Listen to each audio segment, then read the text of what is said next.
Bom dia, ouvintes da Rádio Assunção Cearense. Bom dia, internautas do blog do Edson Silva. Estamos começando agora o nosso programa, o blog do Edson Silva, na Rádio Assunção Cearense. As atenções políticas desta terça-feira estão voltadas para o relatório que será lido pela senadora Elisiane Gama, relatora da Comissão Parlamentar Mista de Inquérito, que investigou as ações, inclusive as omissivas, de agentes públicos nos atos de vandalismos acontecidos em Brasília no dia 8 de janeiro deste ano, quando foram atingidas as sedes dos três poderes da República. O relatório, sem dúvida, não será aprovado ou rejeitado hoje, pois a votação até está programada para amanhã. Mas os votos em separados, que acontecerão logo após a leitura do relatório, poderemos ter alguns votos em separado, o que significa dizer relatórios paralelos, que suscitarão novas discussões amanhã e poderão ser ou não votados amanhã. O mais provável é que não seja, dependendo do número de votos em separado que forem apresentados ainda hoje. Já voltaremos a falar desse assunto, exibindo um pouco da fala da senadora Elisiane Gama. Agora nós dizemos que a deputada federal Luiziane Lins, cearense, que preside a Comissão de Direitos Humanos, Minorias e Igualdade Racial da Câmara Federal, preside também nesta manhã uma reunião sobre a necessidade de existirem escolas nos presídios brasileiros, segundo registra o site da Câmara dos Deputados. Stephanie. Olá, Edson. Olá, internautas do blog do Edson Silva. A Câmara destaca que a Comissão de Direitos Humanos, Minorias e Igualdade Racial da Câmara dos Deputados promove nesta terça-feira uma audiência pública para debater a educação nos espaços prisionais. A reunião foi solicitada pela presidente da comissão, a deputada Luiziane Lins, do PT, e pelos deputados Luiz Couto, também do PT, e Miguel Ângelo.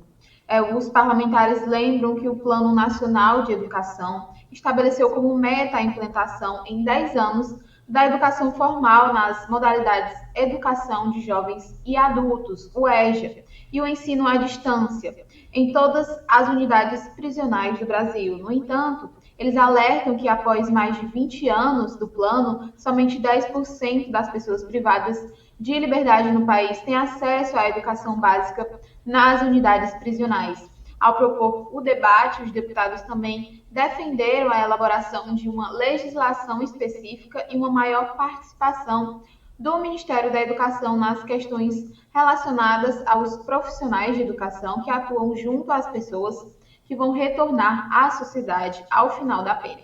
Bom, a senadora Elisiane Gama vai já começar a ler o seu relatório, mas é imperioso registrar que talvez o único integrante desta Comissão Parlamentar Mista de Inquérito ausente da reunião de hoje é o senador cearense Cid Gomes, por sinal, vice-presidente da Comissão Parlamentar Mista de Inquérito.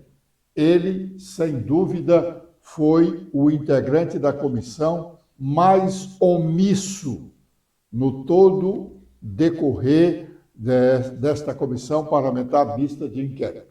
Vamos ouvir as primeiras palavras da senadora Elisiane Gama. Divergências políticas.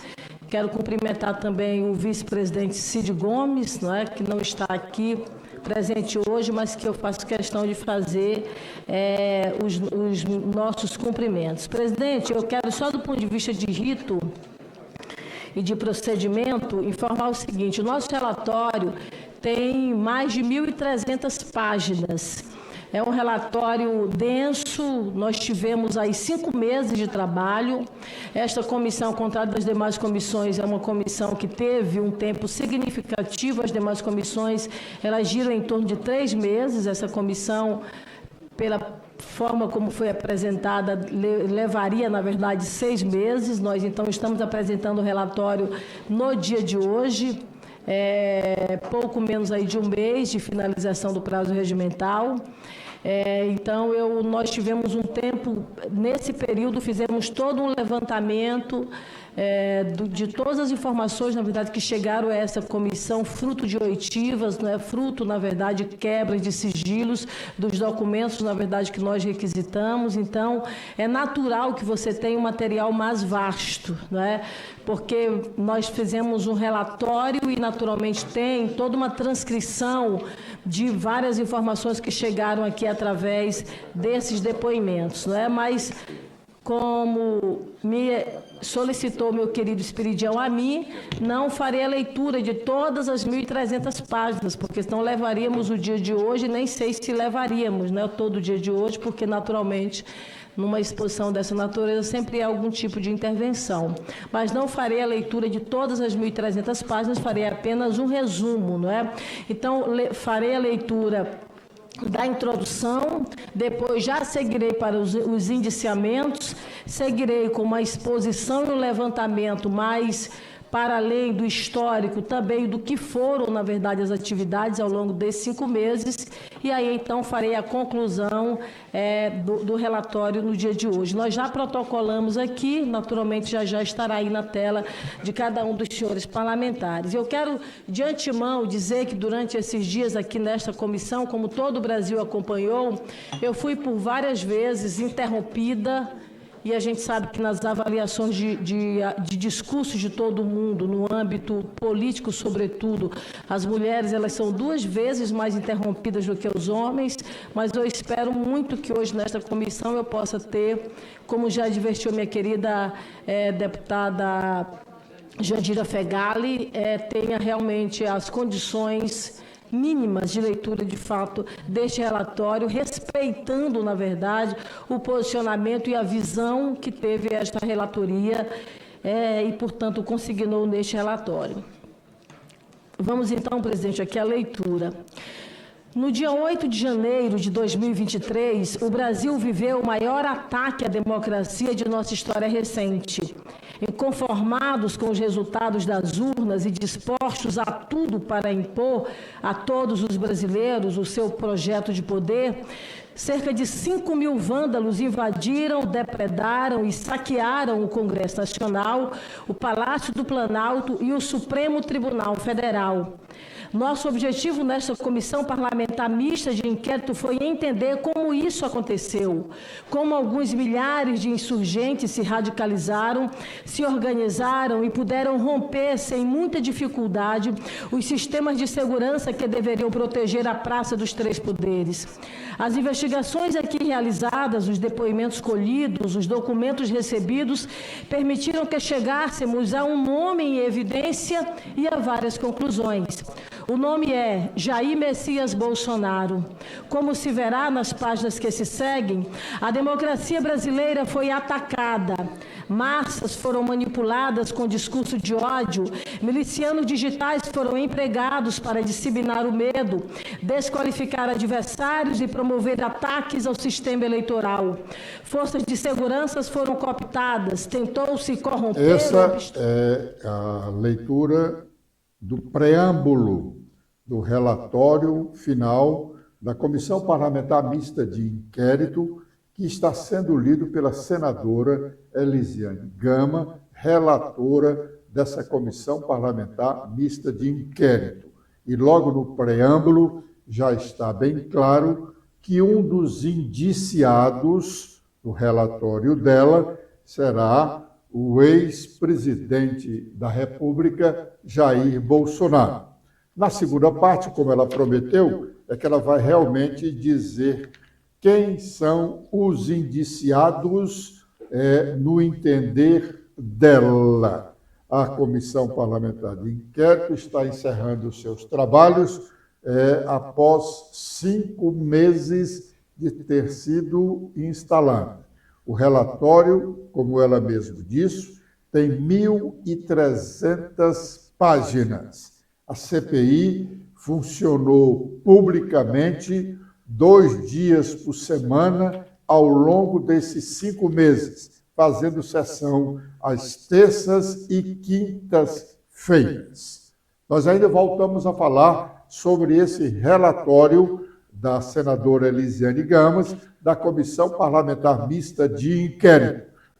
Ontem, no fim do dia, Ciro Gomes fez uma live em que comentou parte do que ele próprio escrevera na newsletter, que publica semanalmente.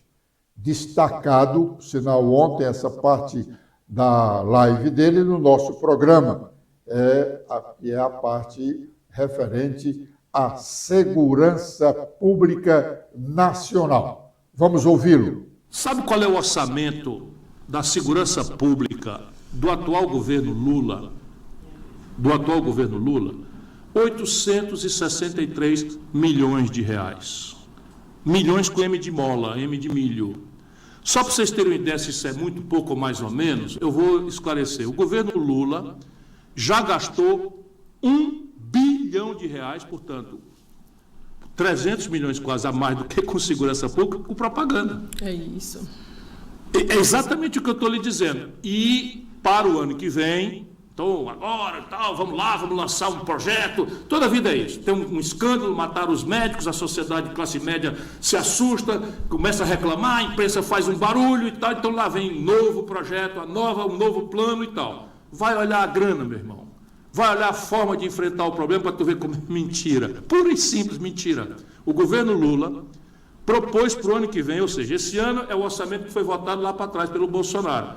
Pois bem, o Lula, achando muito dinheiro para a segurança e anunciando de forma mentirosa providências, propôs um orçamento 1/3 menor para o ano que vem do que o ridículo orçamento desse ano. Volto a dizer, o orçamento desse ano em segurança pública é menos 250 milhões de reais do que o Lula está gastando com propaganda. Outro dia assisti o jogo do Fortaleza com o Corinthians, 2 propagandas do governo no intervalo só. Você está vendo isso todo dia e tal. Vocês acham que a mídia que recebe essa montanha de dinheiro vai realmente ter equilíbrio para examinar as coisas do ponto de vista do interesse popular? É muito improvável que isso aconteça. Pois bem, o orçamento do ano que vem promete 1/3 a menos do ridículo orçamento desse ano. Então é mentira, não tem nada. Só com dinheiro, eu estou dizendo, não adianta, porque o modo de enfrentar tem que mudar também.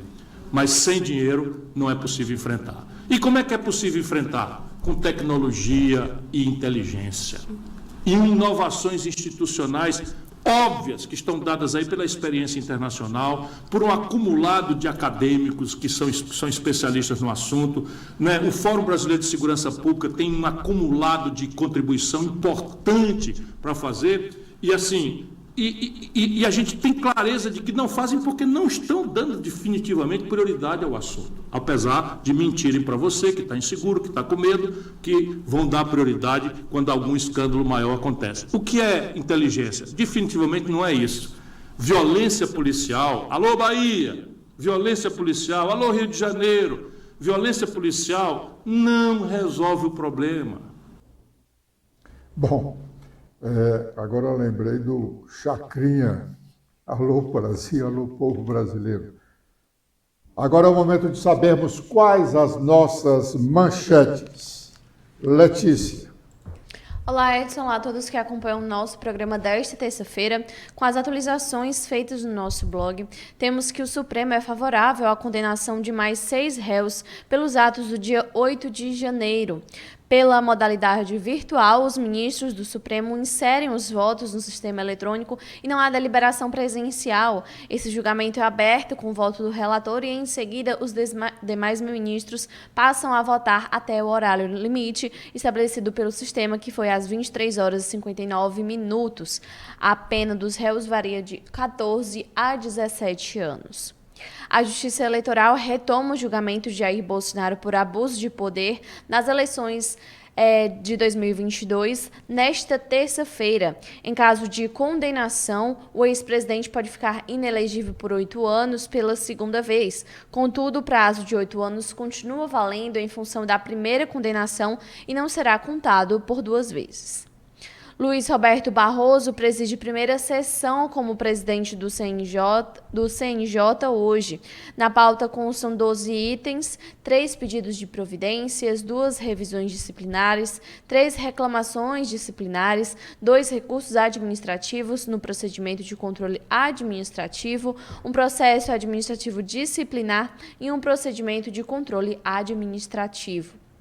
E também temos que o governo do estado está programando gastar com pessoal e custeio da máquina no ano que vem mais de 2/3 do que arrecadará.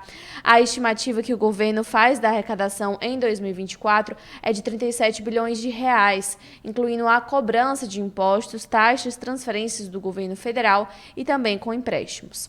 Agora, com os destaques nacionais, iniciando pelo Estadão, temos o exclusivo sobre a relatora da CPMI, que pede indiciamento de Bolsonaro e de 8 generais por golpe de Estado. E aqui tem uma lista do que a relatora Elisiane Gama já está proferindo na Comissão Parlamentar Mista de Inquérito neste momento. Agora, com os destaques do Globo, temos um destaque com foco na guerra, que o presidente Lula prorroga definições sobre PGR e sobre o Supremo Tribunal Federal e vê pauta na Câmara dos Deputados travar sem o presidente, o deputado Arthur Lira. Temos sobre impacto bilionário que, como Haddad convenceu o Supremo a suspender a análise sobre correção do FGTS. E com as últimas da Folha de São Paulo, sobre Forças Armadas, a mudança em lei prevê impeachment de comandantes das forças e militares reagem. Críticas envolvem levar à justiça comum crimes julgados pela justiça militar. E também temos sobre fabricantes brasileiras que a Embraer vende avião de transporte militar KC-390 para mais um país da OTAN. A República Tcheca aumentou o gasto com a defesa devido à guerra na Ucrânia. E sobre educação, o governo Lula bloqueia 116 milhões de reais da CAPES e entidades científicas temem prejuízos. Bom, prometemos voltar com a continuação da leitura do relatório da Comissão Parlamentar Mista de Inquérito, que está sendo feito agora pela senadora Elisiane Gama, relatora dessa CPMI. Vamos ouvir mais um trecho do seu relatório. Do regime democrático, e para isso busca-se conspirar com as Forças Armadas e com altas autoridades da República, emprestar ao golpe de Estado o verniz jurídico com que tanto sonham os ditadores. O mundo, porém, é outro. Os golpes à moda antiga, para serem aceitos pela comunidade internacional, precisam agora de algum respaldo popular. Será então a vez de mobilizar os seguidores, de colher os frutos de anos e anos de manipulação das massas, levar os seguidores para a frente dos quartéis, exigindo intervenção militar, estimulá-los a bloquear rodovias e parar o país. Usar dos extremistas para produzir pânico e caos social, para atacar prédios públicos, derrubar torres de transmissão, explodir caminhões de combustível, invadir e depredar a sede dos poderes da República. É esse o roteiro de ameaças constantes e crescentes à democracia que este relatório percorre em detalhes. Cada uma das sessões dos próximos capítulos é dedicada a um desses movimentos. Nosso objetivo foi explicitá-los, documentá-los, analisá-los, mostrar que o 8 de janeiro, com todos os episódios traumáticos da história, somente pode ser completamente compreendido se tomado como parte de um grande movimento, que o 8 de janeiro não é apenas o 8 de janeiro. O nosso compromisso, portanto, é com a memória, é com a verdade, não com narrativas interesseiras e falsificadas. Por isso, valemos-nos de todos os elementos de prova que tínhamos à disposição, as oitivas, os documentos oficiais oficiais recebidos pela comissão, os registros nas redes sociais, os fatos de ampla circulação nos principais jornais do Brasil. E contamos com o apoio de muitos setores democráticos da sociedade civil organizada, que também vêm se empenhando pela tentativa de manutenção do nosso Estado democrático de direito. O nosso compromisso também é com a separação e com a reparação e a responsabilização. Procuramos neste relatório identificar todos os que conspiraram para o 8 de janeiro. Listamos todos aqueles para os quais podemos encontrar indícios de autoria, sejam mentores, sejam executores por ação ou omissão, sejam instigadores, sejam financiadores. Nosso trabalho, porém, sofreu limitações. Muitos dos nossos requerimentos não foram nem mesmo apreciados pelo colegiado desta CPMI. Muitos dos documentos solicitados não foram enviados a tempo. Testemunhas foram desobrigadas de comparecimento. Queríamos ter ouvido mais, queríamos ter investigado mais. O relatório registra o que se conseguiu averiguar nos 5 meses de duração desta comissão. É muita coisa, mas certamente não é tudo. Confiamos que o Ministério Público Federal dará, juntamente com as instituições policiais e com os demais órgãos de controle interno e externo, prosseguimento às várias linhas de investigação que podemos aqui apenas indicar. Este relatório tem, pois, também a função de servir de roteiro para a justiça, porque o Brasil não pode tolerar mais o ataque sistemático contra as instituições democráticas. O Brasil precisa se proteger do radicalismo, do extremismo, dos autoritários, dos que se valem dos próprios mecanismos pretensamente constitucionais para subverter a Constituição, que usam a liberdade de expressão para afogar a expressão, que corroem a democracia por dentro, por meio dos próprios institutos democráticos. O Brasil precisa pôr fim ao 8 de janeiro, para que, mais do que um dia da vergonha, mais do que um dia da infâmia, a data se transforme no dia da resistência democrática. Presidente, eu vou seguir agora. Apresentar todo o relatório que a senadora está lendo, mas prometemos que o blog do Edson Silva registrará todo o seu final com os indiciados por ela neste relatório. A pagelança provocada pelo cacique Cid Gomes no PDT cearense ontem teve mais um momento. Lembra esse momento experimentado hoje pelo PDT cearense? Lembra o que o próprio Cid Gomes fez há 12 anos, lá pelos idos de 2011, quando já era governador do Ceará. Ele fez essa mesma movimentação, a mesma. Só não realizou uma sessão do partido, uma reunião do partido, uma convenção do partido, na calçada da sede do partido. Ele só não fez isso agora, porque ele fez lá em 2011, porque a sede do partido do PSB estava fechado e ele fez lá uma reunião na calçada da sede do partido para tomar o PSB de Fortaleza e, consequentemente, do Ceará, que era presidido naquela ou controlado pelo Sérgio Novaes, um político que foi ex-vereador de Fortaleza e ex-deputado estadual e ex-deputado federal. O Sérgio Novaes, que é o pai do filho da deputada federal Luiziane Lins. Naquela época, eles estavam politicamente todos juntos e, por isso, deram espaço a Cid Gomes, que foi o principal apoiador da reeleição à Prefeitura de Fortaleza de Luiziane Lins. Pois bem, agora Cid quer tomar o PDT controlado pelo deputado federal André Figueiredo. Esquece ou desconhece, acho mais que é desconhecimento, do estatuto do partido. Ele não conhece o estatuto do partido.